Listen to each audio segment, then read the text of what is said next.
Prophecy got its loot pool updated at the beginning of this season, and there's some pretty good weapons worth chasing in there. So to help you guys complete Prophecy a little bit faster and make the most of your time, I have 7 tips here that'll help you do just that. Sometimes it's hard to find the checkpoint you need, or people aren't willing to farm with you, and sometimes you've just got to run the whole thing. So here are 7 tips that'll help you run it a little bit faster. First tip, you can actually get on a Sparrow in that first encounter with the 2 doorways you have to open. Very simple. There is also some Sparrow cheese. That's a little more complicated. I found that I just waste more time doing that. But you can get on your Sparrow here and just drive to the end if your teammates get a little bit ahead of you, and that can save you a few seconds. Number 2 is also a very simple piece of advice. Just use the seasonal mods for DPS. Generally speaking, mods like Particle Deconstruction or mods like Breach and Clear from last season are going to be the premier DPS choices, and it's no different this season. So grab your fusion rifles, linear fusion rifles, or if you're watching in the future, whatever is meta at that point, and use that to melt the boss. Phalanx Echo, Kel Echo, seasonal mods are pretty strong, so make use of Focusing Lens, make use of Particle Deconstruction, or whatever mod is current for your season right now. A lot of them stack and they can really help you do a lot of damage, sometimes even get the 1 phase on the Kel Echo, and that makes a big difference as far as saving time goes. Speaking of DPS, number 3, don't overextend yourself on the final boss.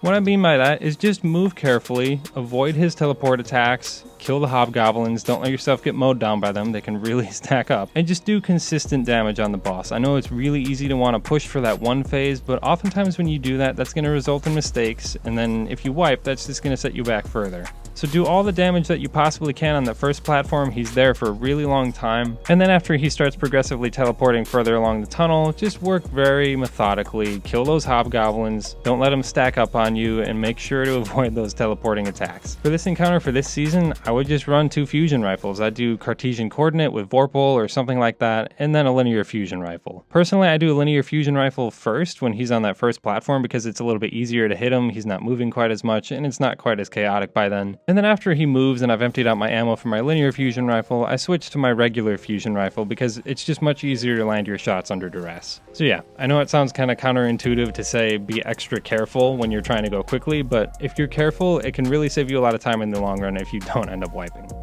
At number 4, my personal favorite, use Black Talon in the Wasteland. Killing the blights can be kind of a pain and very ammo inefficient, uses a lot of shotgun and fusion shots, but Black Talon can actually, with its heavy strike, kill a blight in a single hit. So what I like to do is just fly around on my Sparrow, jump out, do a heavy attack quick, get on my Sparrow again, fly to the next blight, and then drive near the little Talon thing and he'll fly away towards the next set of blights. Something worth noting is that if you can, it's a little bit hard to tell perspective sometimes, but Talon flies in the direction where the blights are going to spawn, so if you can see that, that'll give you a head start so you're not just driving around the Wasteland too. If you don't have Black Talon, or if you're out of heavy ammo before heading into the Wasteland after killing the Phalanx Echo, Cerberus is another good option. It does have unlimited ammo and it's basically like an auto rifle shotgun. It's just a regular exotic world drop, so it's not too uncommon. That's another great option here.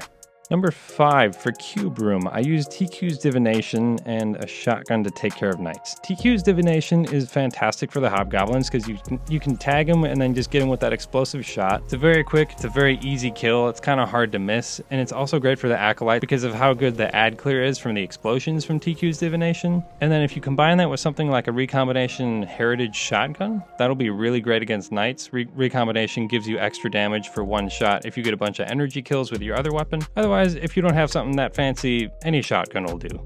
But really, I can't recommend TQ's Divination enough for cube room. Number 6, the ribbons have Sparrow Pathways the entire way down. You do not have to jump on those weird triangular blocks. As you can see on screen here, there are pathways that you can actually just circumvent those and drive your Sparrow the entire way down, which is notably faster. There's 2 kind of scary jumps, but the rest of it's pretty normal.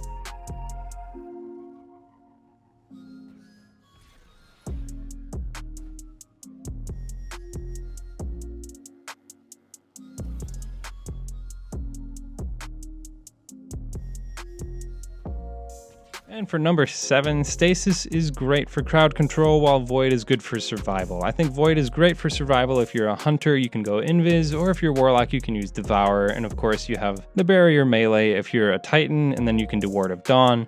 I think those are your best subclass options if you're going to play a little bit more protective. This is a more conservative approach, but in a way you'll be going faster if you're not wiping. Sometimes the faster way really is to be more careful, because I don't know, I get careless sometimes and then I die and then it's a 45-second wait, and then maybe my teammates will die and it sets us back like 5 or 6 minutes, because every encounter involves mote collecting and that can get really tedious.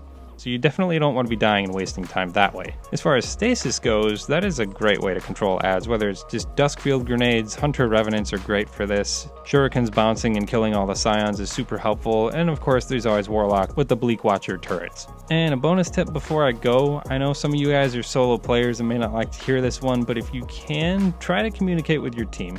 It can be really helpful, maybe just designate a person to grab the mote, or keeping track in cube room of where you should be going next. If you want to go quickly, it's really important that you're downing knights in the right spots, and that you're not wasting time and not risking death by prolonging the encounter longer than it has to be. So yeah, there are my tips to help you through Prophecy. I hope you found it helpful. If you did, leave a like. As always, if you want to see more content like this, feel free to subscribe and hit that notification bell. And if you have any advice of your own, leave it down in the comments. I love to hear from you guys. I certainly don't have a comprehensive list here. These are just a couple things that have helped me do it a little bit faster over the last year. So yeah, and I'll probably be following this up with a solo flawless guide at some point too, so keep an eye out for that. That should be within the next month or two. Until then, happy farming, I hope you get some sweet loot, and I will catch you in the next one.